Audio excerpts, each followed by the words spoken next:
अगले दिन सुबह वीर ब्रेकफास्ट कर रहा था और सना हॉल में बैठी हुई दूर से वीर को देख रही थी। तभी रूही जल्दी से सीढ़ियां उतरते हुए नीचे आई और वीर को देखकर बोली, वीर ब्रेकफास्ट बाद में करना, अभी तुरंत मेरे साथ चलो। रूही का इतना कहना था कि सना के कान खड़े हो गए और वो रूही की बात से हैरान हो गई।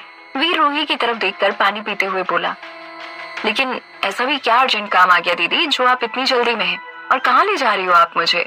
रूही सना की तरफ इशारा करते हुए वीर को आंख दिखाकर बोली, वीर जितना कहा है उतना करो, जल्दी अपना ब्रेकफास्ट खत्म करो और बाहर आओ, मैं तुम्हारा वेट कर रही हूँ। रूही की बात सुनकर वीर ने हाँ में सिर हिलाया और जल्दी जल्दी ब्रेकफास्ट करने लगा। सना अपनी जगह से खड़ी हुई और तिरछी नजर से बाहर जाती हुई रूही को देखने लगी। उसके दिमाग में कोई भी ऐसा आइडिया नहीं आ रहा था जिससे कि वो जान पाती कि रूही और वीर कहाँ जाने वाले थे। वीर ब्रेकफास्ट करने के बाद रूही के पास पहुंच गया और कुछ देर उन दोनों ने धीरे धीरे कुछ बात की और फिर वो दोनों जैसे ही कार में बैठे तो सना भागते हुए वहां आ गई और रूही को देखकर बोली, मुझे भी आगे तक जाना है, क्या तुम लोग मुझे छोड़ दोगे? रूही ने सना को देखकर 2 मिनट तक कुछ सोचा और फिर एकदम से कान आगे बढ़ा दी। उसने सना की बात का जवाब तक नहीं दिया। सना अपनी जगह पर खड़ी होकर गुस्से से पैर पटकते हुए बोली, मुझे पता था कि ये ऐसा ही कुछ करेगी, लेकिन कुछ भी करके मुझे पता तो लगाना ही होगा कि ये दोनों कहाँ गए हैं। इतना बोलकर वो गुस्से से अंदर चली गई। दरअसल रूही वीर को लेकर नगर निगम के ऑफिस गई थी क्योंकि आज वो होटल का काम करवाना चाहती थी। नगर निगम के ऑफिस पहुंचने के बाद रूही ने अपनी हवेली के सारे पेपर्स वेरीफाई कराए और नगर निगम के ऑफिस के लोगों ने उसे होटल खोलने का अप्रूवल दे दिया। रूही और वीर इस बात से इतना ज्यादा खुश थे कि उनके चेहरे पर उसकी खुशी साफ झलक रही थी। पर इस वक्त रूही किसी को कुछ भी नहीं बताना चाहती थी। उसने बस चुपचाप फोन करके अमर को सारी बात बता दी और वीर के साथ घर वापस आ गई। जब वीर और रूही वापस आए तो सना बड़े गौर से उन्हें ऊपर से नीचे तक देख रही थी। रूही ने सना को एक बार फिर से इग्नोर किया और बच्चों के रूम में चली गई और उनसे बात करने लगी। शाम को डाइनिंग टेबल पर सभी हंसी खुशी से खाना खा रहे थे। अमर, रूही और वीर के चेहरे पर इतनी खुशी सना ने पहले नहीं देखी थी। वो बातों बातों में जानने की कोशिश कर रही थी कि आखिर माजरा क्या था, लेकिन कोई उसे कुछ बता ही नहीं रहा था। उसने सारी चीज कल पर डालकर डिनर करना सही समझा। गुस्सा तो उसे बहुत आ रहा था, लेकिन वो इस वक्त कुछ नहीं कर सकती थी, इसीलिए उसने चुपचाप खाना खाया और कमरे में सोने चली गई। रात के 12:30 बज रहे थे जब सना को ऐसा लगा कि गार्डन में कोई बात कर रहा था। वो तुरंत अपने बेड से उठकर खिड़की के पास आई और उसने जैसे ही खिड़की खोलकर देखा तो वीर, रूही, अमर और बच्चे गार्डन में केक काट रहे थे। ये देखते ही सना के माथे पर सिलवटें आ गई और वो दंग रह गई। उसे पता था कि ना ही आज बच्चों का बर्थडे है, ना ही रूही, अमर या वीर का, तो फिर ये केक क्यों काटा जा रहा था? ये बात सना को परेशान कर रही थी।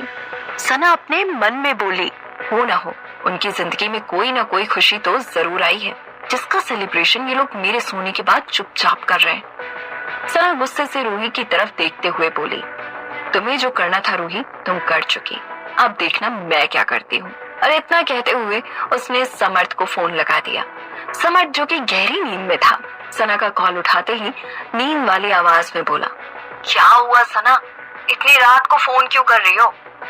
सना हड़बड़ाते हुए जल्दी से बोली, समर्थ उठो और मेरी बात ध्यान से सुनो। ये लोग रात को केक कट कर रहे हैं और सब के सब ऐसे खुश हैं जैसे इन्होंने पता नहीं क्या जीत लिया है। देखो समर्थ, तुम इस बारे में पता लगाओ, वरना कहीं ऐसा ना हो कि सब कुछ हमारे हाथ से निकल जाए।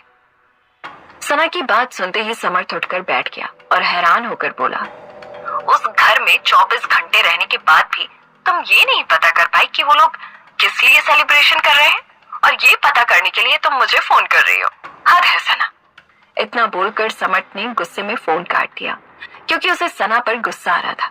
सना अपना फोन बेड पर फेंकते हुए बोली, जिसे देखो मुझ पर ही गुस्सा करता रहता है, इन्हें शायद पता नहीं है कि अगर कहीं मेरी बुद्धि सटक गई तो मैं क्या करूंगी।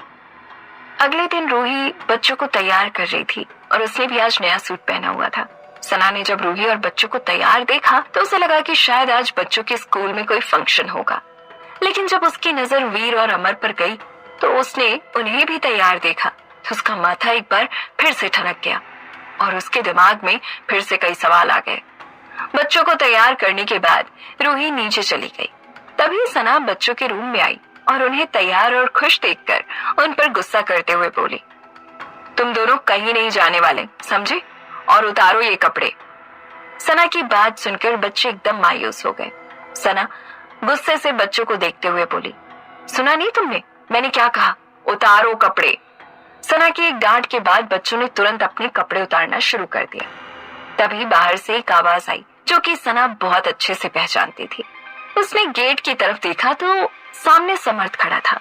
वो बच्चों की तरफ देखते हुए बोला, तुम दोनों को कोई जरूरत नहीं है कपड़े उतारने की, तुम्हें जहां जाना है वहां जाओ, तुम्हारी माँ तो ऐसे ही बोलती रहती है। समर्थ की बात पर सना हैरानी से उसे देखते हुए गुस्से में धीरे से बोली, पागल हो गए हो क्या तुम? ये सब कहीं जा रहे हैं, हमें इन्हें किसी न किसी तरह से रोकना ही होगा। समर्थ बच्चों को बाहर भेजते हुए सना से धीरे से बोला, पागल हो गई हो क्या तुम? यही मौका है सब पता लगाने का। अभी सना और समर्थ बात ही कर रहे थे कि तभी अमर वहां आ गया और वो उन दोनों को देखकर बोला, हम सभी आज एक पार्टी में जा रहे हैं, अगर तुम दोनों चाहो तो हमें ज्वाइन कर सकते हो। और इतना बोलकर वो सीधे वहां से चला गया। उन दोनों को पार्टी में इनवाइट करते वक्त ना उसके चेहरे पर कोई हंसी थी और ना ही उन दोनों को इनवाइट करने की कोई खुशी। ये बस जबरदस्ती का एक इनवाइट था। लेकिन सना और समर्थ को तो ये हंसते हंसते कबूल था। समर्थ सना को देखकर बोला, ये मौका हमें छोड़ना नहीं चाहिए। भले ही उसने हमें बेमन से इनवाइट किया है, लेकिन हमें वहां जरूर जाना चाहिए क्योंकि ये हमारे मकसद का एक हिस्सा हो सकता है। वहां कौन आ रहा है और वो पार्टी किसकी है, ये सब हमें पता होना चाहिए। समर्थ की बात सुनकर सना तैयार होने के लिए चली गई, लेकिन उसे अभी भी रूही पर बहुत गुस्सा आ रहा था। सभी तैयार होकर हॉल में आ चुके थे। अमर बच्चों को देखकर बोला, तुम लोग बाहर आओ, मैं गाड़ी निकालता हूँ।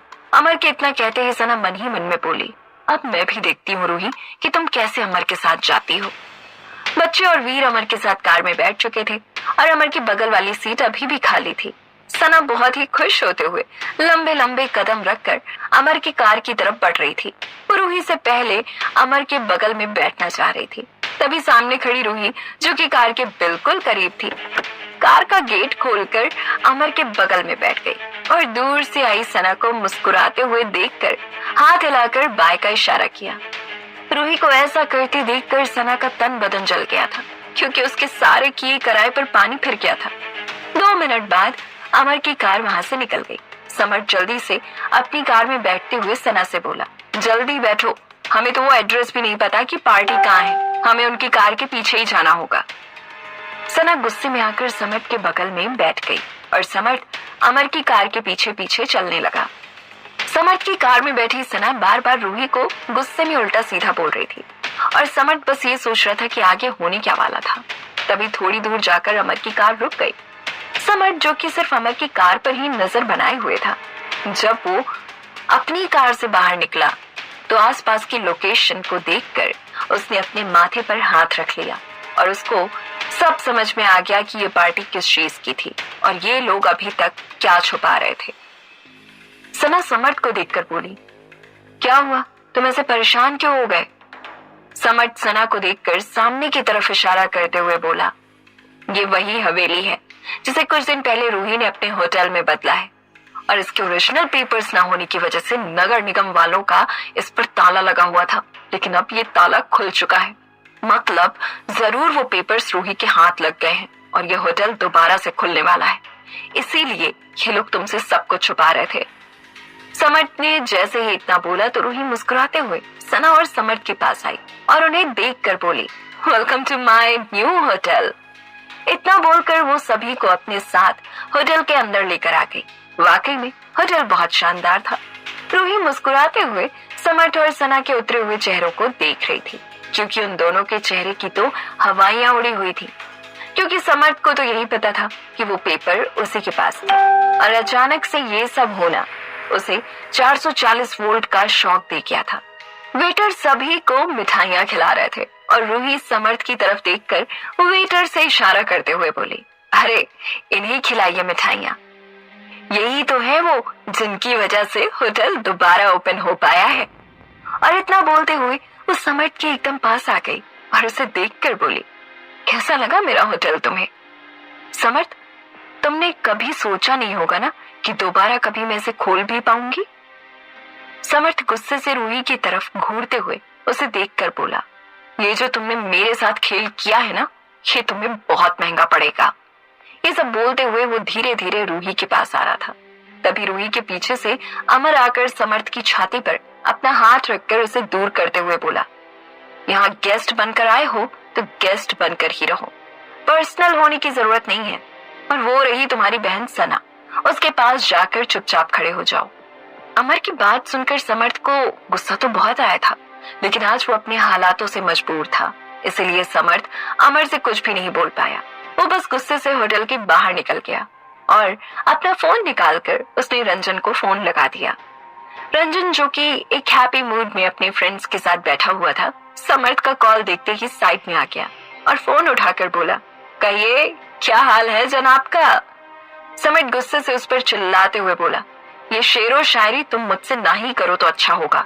आज तुम्हारी लापरवाही की वजह से मेरा इतना बड़ा नुकसान हुआ है। तुमने कहा था ना कि तुम रूही पर नजर रखोगे। ऐसी नजर रखी तुमने रूही पर कि उसने अपना होटल दोबारा खोल लिया। समर्थ की बात सुनते ही रंजन हैरान हो गया और उससे बोला, मैंने कल ही अपने लोगों को इस बारे में पता करने नगर निगम के ऑफिस भेजा था। तब तक तो सब कुछ हमारे अकॉर्डिंग ही चल रहा था, और आज ये सब कैसे हो गया मुझे बिल्कुल भी नहीं पता। रंजन की बात सुनकर समर्थ गुस्से से बोला, वही तो मैं बोल रहा हूँ कि तुम्हें कुछ भी नहीं पता। आज वो रूही जो भी मुझे बोल पा रही है वो सिर्फ तुम्हारी वजह से, वरना वो आज भी रो रही होती। रंजन समर्थ को शांत कराते हुए बोला, समर्थ एक मिनट मेरी बात सुनो, मैं तुम्हें इसका सॉल्यूशन बताता हूँ। होटल ओपन हो गया तो क्या, अभी भी बहुत कुछ हो सकता है। अब क्या प्लान बनाने वाला था रंजन रूही के लिए, और क्या वापस से रूही अपने होटल से हाथ धो बैठेगी? ये जानने के लिए सुनते रहिए कोई मुझको यूं मिला है।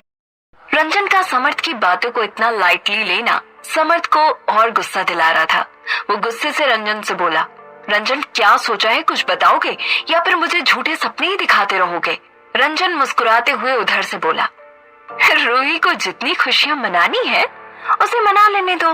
जब एक झटके में उसके होटल की रेटिंग 0 पर आएगी और कोई उसके होटल के आसपास भटकेगा भी नहीं, तब उसे समझ आएगा कि उसने किसके साथ पंगा लिया है।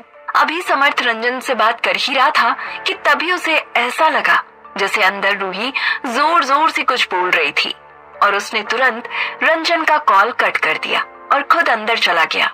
रूही वहां पर बैठे सभी लोगों को देखकर मुस्कुराते हुए बोली, आज सिर्फ मेरे होटल की ओपनिंग ही नहीं हो रही है, बल्कि हम इसके साथ होटल का एक अनदेखा हिस्सा भी ओपन कर रहे हैं, जो है यहाँ का कैफे एरिया। शायद ये कैफे एरिया शहर का सबसे खूबसूरत और सबसे शानदार कैफे एरिया होगा। इतना बोलते हुए रूही ने सामने की तरफ इशारा किया और सामने लगा पर्दा हट गया। सचमुच सामने का नजारा देखने लायक था। ये सब देखकर समर्थ का मुंह खुला का खुला ही रह गया।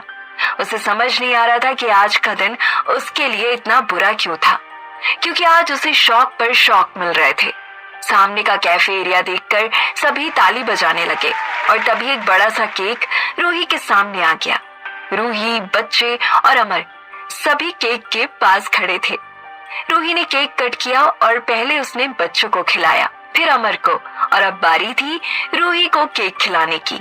उसके केक खिलाने के लिए अमर ने केक हाथ में लिया और रूही को खिलाने ही वाला था, तभी उसके सामने अचानक से सना आ गई और उसने अमर का हाथ पकड़कर पूरा केक अपने मुंह में रख लिया। ये देखकर वहां खड़े सभी लोग हैरान रह गए। सना घूरते हुए रूही को देखकर गुस्से से बोली, जो तुम्हारी हद है ना उसके अंदर ही रहो। मेरे सामने अपने इस प्यार को परवान चढ़ाने की कोशिश बिल्कुल भी मत करना। भूलो मत कि तुम्हारे सामने जो खड़ा है वो मेरा पति है। और इतना बोलकर उसने आरव और अवनी का हाथ पकड़ा और उन दोनों से गुस्से से बोली, चलो अब यहाँ से, हो गई होटल की ओपनिंग और हो गया तमाशा, अब घर चलो तुम लोग, होमवर्क नहीं करना तुम्हें। और इतना बोलकर वो बच्चों को जबरदस्ती अपने साथ ले जाने लगी।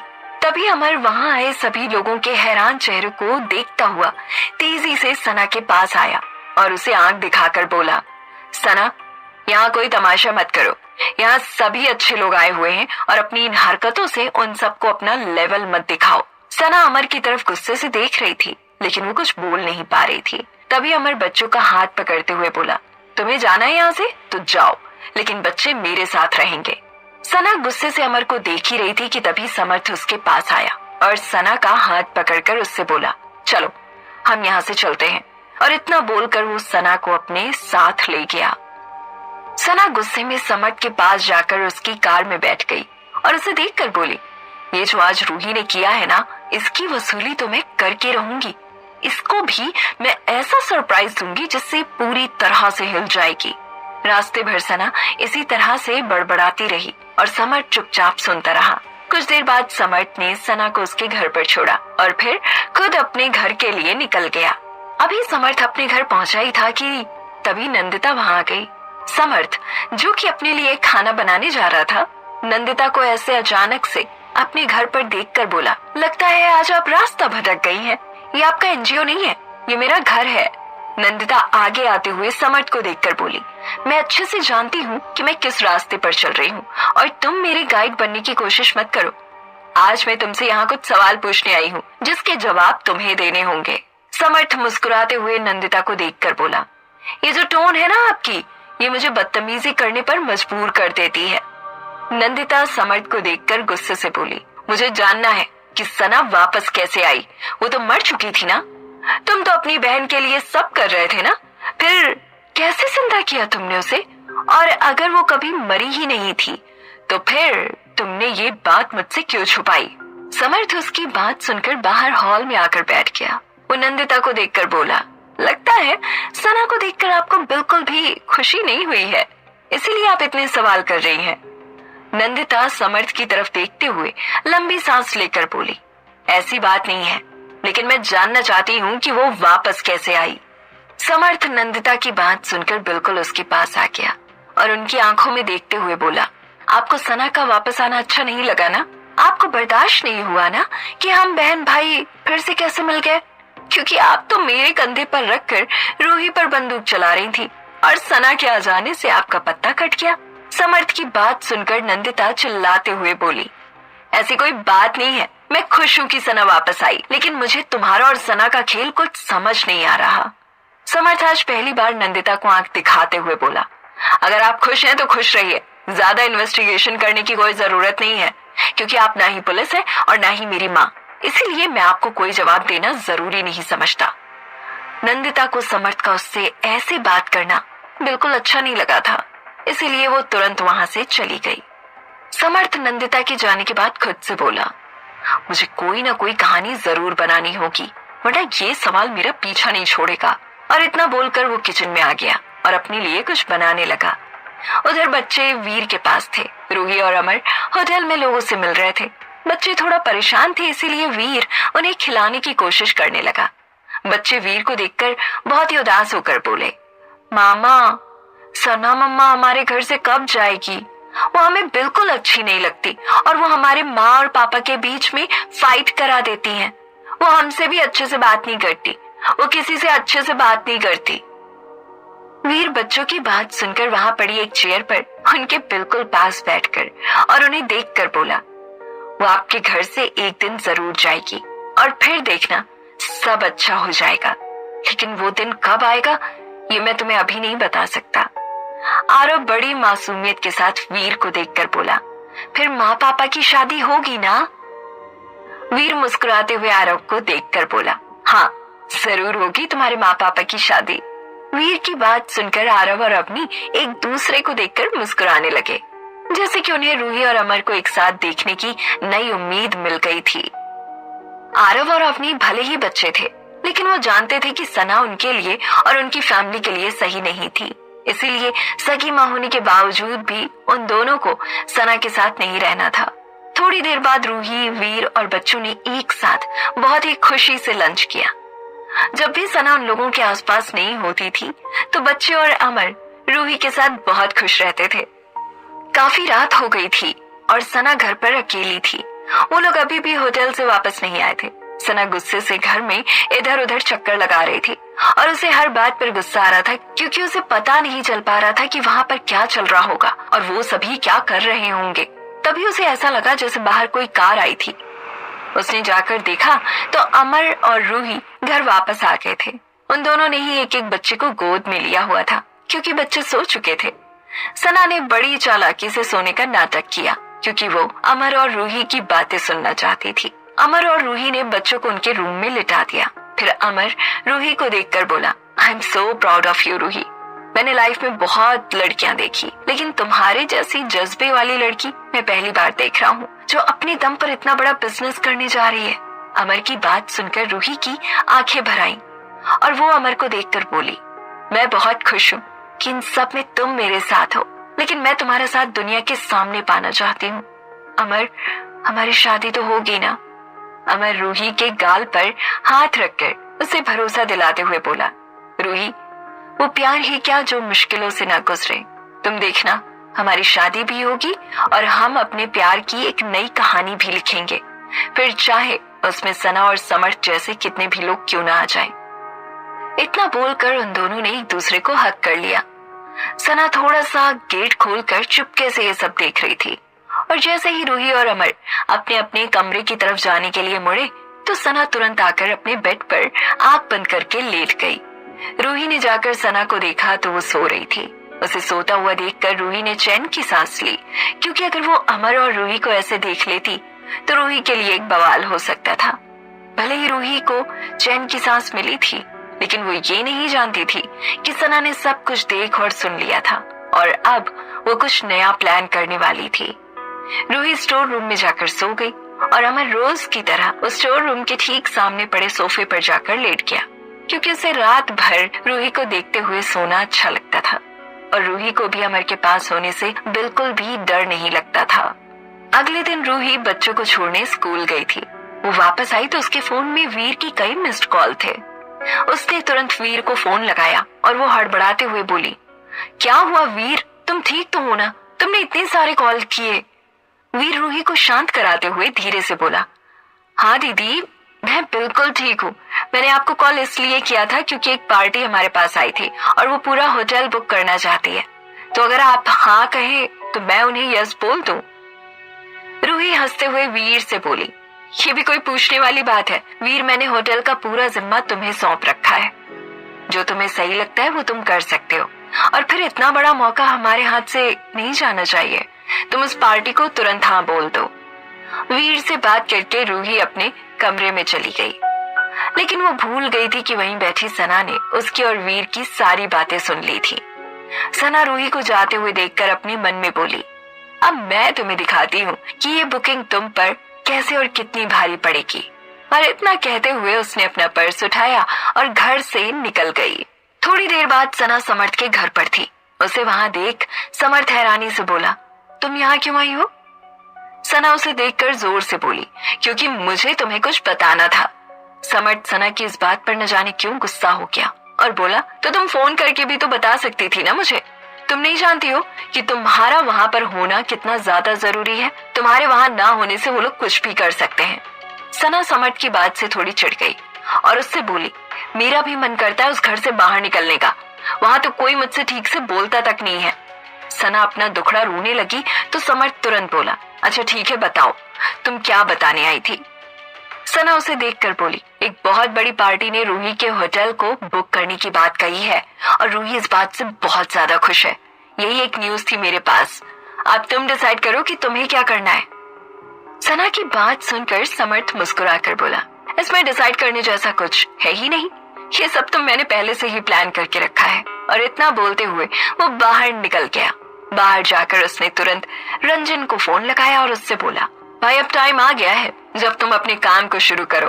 फाइनली रूही के होटल में एक बड़ी बुकिंग आई है, अब तुम देखो कि तुम्हें उसका क्या करना है। समर्थ की बात सुनकर रंजन उधर से बोला, तुम बस जल्दी ही रूही का परेशान चेहरा देखोगे। और इतना बोलकर उसने फोन काट दिया। समर्थ मुस्कुराते हुए खुद से बोला, रूही डार्लिंग, तुम्हें सब कुछ करना था पर मुझसे पंगा नहीं लेना था। खैर कोई बात नहीं, अब जब तुमने मुझे अपना दुश्मन बना ही लिया है तो मैं अपना दुश्मनी का फर्ज अच्छे से निभा देता हूँ।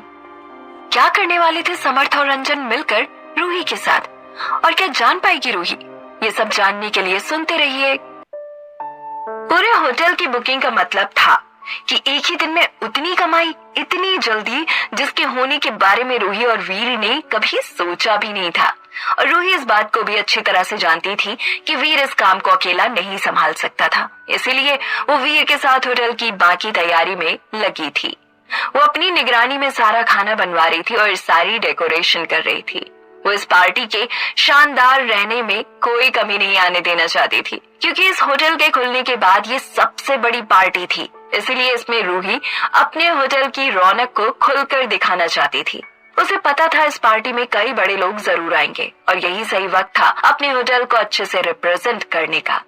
रूही वीर को देखकर बोली, वीर, काम के लिए कुछ और वर्कर्स बढ़ा दो, लेकिन सारा काम टाइम पर होना चाहिए। वीर रूही को देखकर बोला, दीदी आप फिक्र मत करो, मैंने आज ही 2 नए लड़कों को काम पर रखा है, वो बड़ी जल्दी जल्दी सारा काम कर रहे हैं। आप चिंता मत करो, पार्टी के आने से पहले सब कुछ अरेंज हो जाएगा। रूही वीर की तरफ मुस्कुराकर देखते हुए बोली, बहुत जिम्मेदार हो गया तू। रूही की बात पर वीर भी मुस्कुरा दिया और दोनों फिर से काम में लग गए। धीरे धीरे शाम ढलने लगी थी और होटल में गेस्ट आने लगे थे। सभी होटल के डेकोरेशन की तारीफ कर रहे थे। रूही ने जब देखा कि सब कुछ सही चल रहा था तो वो जाकर अपने ऑफिस में बैठ गई और थोड़ी देर बाद वीर भी वहां आकर उसके पास ही बैठ गया। रूही वीर को देखकर बोली, लगता है उन लोगों को सब कुछ बहुत पसंद आया है, क्योंकि उनके चेहरे पर खुशी और एक्साइटमेंट देखी जा सकती है। वीर भी रूही की बात से सहमत था, इसलिए वो भी रूही को देखकर बोला, हमने इतनी मेहनत की है तो रिजल्ट तो हमें मिलना ही था। अभी रूही और वीर बातें कर ही रहे थे कि तभी जिस आदमी ने अपनी पार्टी के लिए होटल को बुक किया था वो उन दोनों के पास आया और रूही की टेबल पर हाथ पटकते हुए बोला, मैडम, हमने बिल्कुल नहीं सोचा था कि आप इतना घटिया काम करेंगी। उसकी बात सुनकर रूही अपनी जगह से खड़ी हो गई और बड़ी हैरानी से उसे देखकर बोली, ये आप क्या बोल रहे हैं, हुआ क्या है? वो आदमी रूही को आंखें दिखाते हुए गुस्से में बोला, मैडम, सिर्फ डेकोरेशन अच्छी कर देने से सब अच्छा नहीं हो जाता। आपने जो बासी खाना रखा हुआ है, हम उसे खाकर यहाँ से घर तो नहीं जा पाएंगे, बल्कि हमें सीधे अस्पताल ही जाना होगा। आपको पता भी है, आपका वो बकवास खराब खाना खाकर मेरे बच्चे को उल्टी होना शुरू हो गई है। रूही उसकी बात सुनकर हैरानी से बोली, ये आप क्या कह रहे हैं? मैंने अपने सामने सारा खाना बनवाया है, इनफैक्ट मैंने तो टेस्ट भी किया था और तब तो सब कुछ सही था। वो आदमी गुस्से से रूही को देखते हुए बोला, तो मैं क्या झूठ बोल रहा हूँ? आप चलिए मेरे साथ और मेरे सामने वो खाना खाकर टेस्ट कीजिए। रूही और वीर हैरानी से उस आदमी के पीछे चल दिए और थोड़ी देर में वो दोनों वहां आ गए जहां सभी खाना खाने के लिए बैठे हुए थे। वहां बैठे सभी लोग रूही और वीर की तरफ ऐसे देख रहे थे जैसे उन दोनों ने कोई बहुत बड़ा क्राइम कर दिया था। रूही उन सबको देखते हुए धीरे से एक प्लेट उठाकर खाने की तरफ बढ़ी, लेकिन उसने जैसे ही मिक्स वेज लेकर अपने मुंह में रखी तो उसे अगले ही पल वो थूकनी पड़ी, क्योंकि वो सब्जी सचमुच खराब थी। रूही बड़ी हैरानी से वीर को देखकर बोली, वीर, ऐसा कैसे हो सकता है? हमने तो बिल्कुल फ्रेश खाना बनवाया था।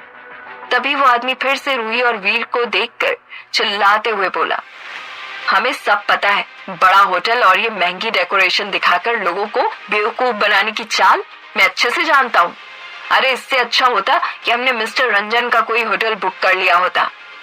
उस आदमी की ये बात सुनकर रूही चुप हो गई और वीर उन सभी को शांत करते हुए बोला, आप प्लीज हमें कुछ वक्त दीजिए, हम अभी सब सही करते हैं। वीर की बात सुनकर रूही हैरान होते हुए उसे देखकर बोली, कैसे सही करेगा तू ये सब? अभी वीर और रूही परेशान खड़े थे, तभी न जाने कहां से वहां अमर आ गया। वो आया तो रूही से मिलने था, लेकिन यहाँ का माजरा देखकर उसे कुछ सही नहीं लगा और वो जैसे ही रूही के पास आया तो वो आदमी जिसने इस होटल को बुक किया था वो अमर को पहचान गया और उसके पास आते हुए उसे देखकर बड़े अचंभे से बोला, मिस्टर अमर, आप यहाँ? अमर उस आदमी से हाथ मिलाते हुए मुस्कुरा कर बोला, मैं यहाँ हूँ क्योंकि ये मेरी वाइफ का होटल है, लेकिन आप यहाँ क्या कर रहे हैं? जैसे ही अमर ने इतना कहा तो सामने खड़े उस आदमी का मुंह उतर गया और वो धीरे से बोला, दरअसल ये मेरी ही पार्टी थी, लेकिन, और इतना बोलकर वो चुप हो गया। अमर उसकी तरफ देखते हुए वहाँ का बिगड़ा माहौल महसूस करते हुए बोला, लेकिन क्या?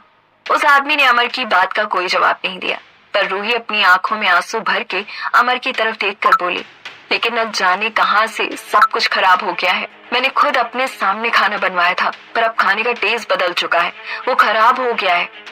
मुझे कुछ समझ नहीं आ रहा कि ये सब कैसे हुआ। और इतना खराब खाना यहाँ कैसे आया? अमर वहां खड़े सभी लोगों को देखकर हंसते हुए बोला, तो इसमें परेशान होने की क्या बात है? आधे घंटे में फ्रेश खाना आप सभी की टेबल पर होगा। आप लोग बस अपना फंक्शन एंजॉय करिए। और इतना बोलकर अमर ने रूही और वीर से ऑफिस के अंदर आने का इशारा किया। जैसे ही रूही अमर के पास आई तो वो घबराते हुए अमर से बोली, पागल हो गए हो तुम अमर? आधे घंटे में खाना कहाँ से आएगा?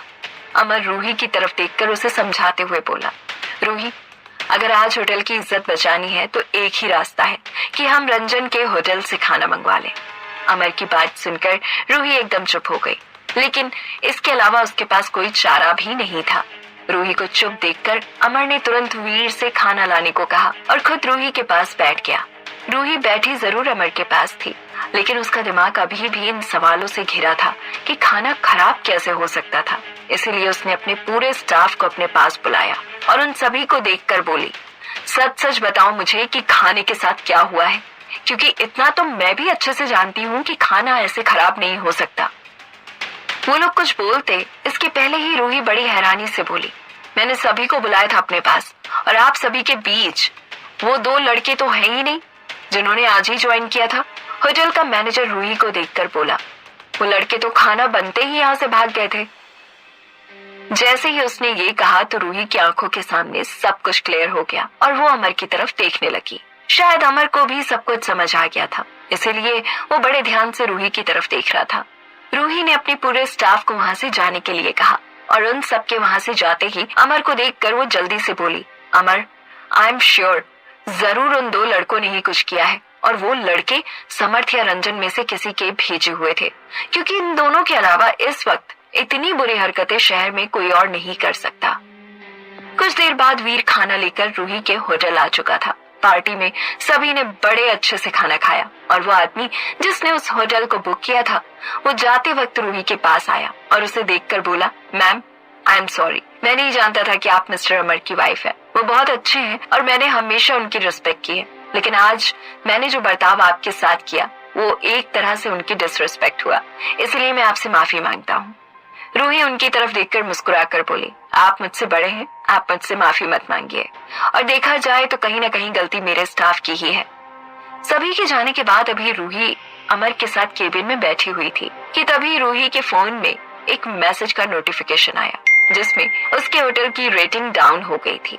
रूही नोटिफिकेशन को देखते हुए उदास होकर बोली, इतनी बड़ी बुकिंग पर रेटिंग का गिरना मेरे होटल के लिए बिल्कुल भी अच्छा नहीं है।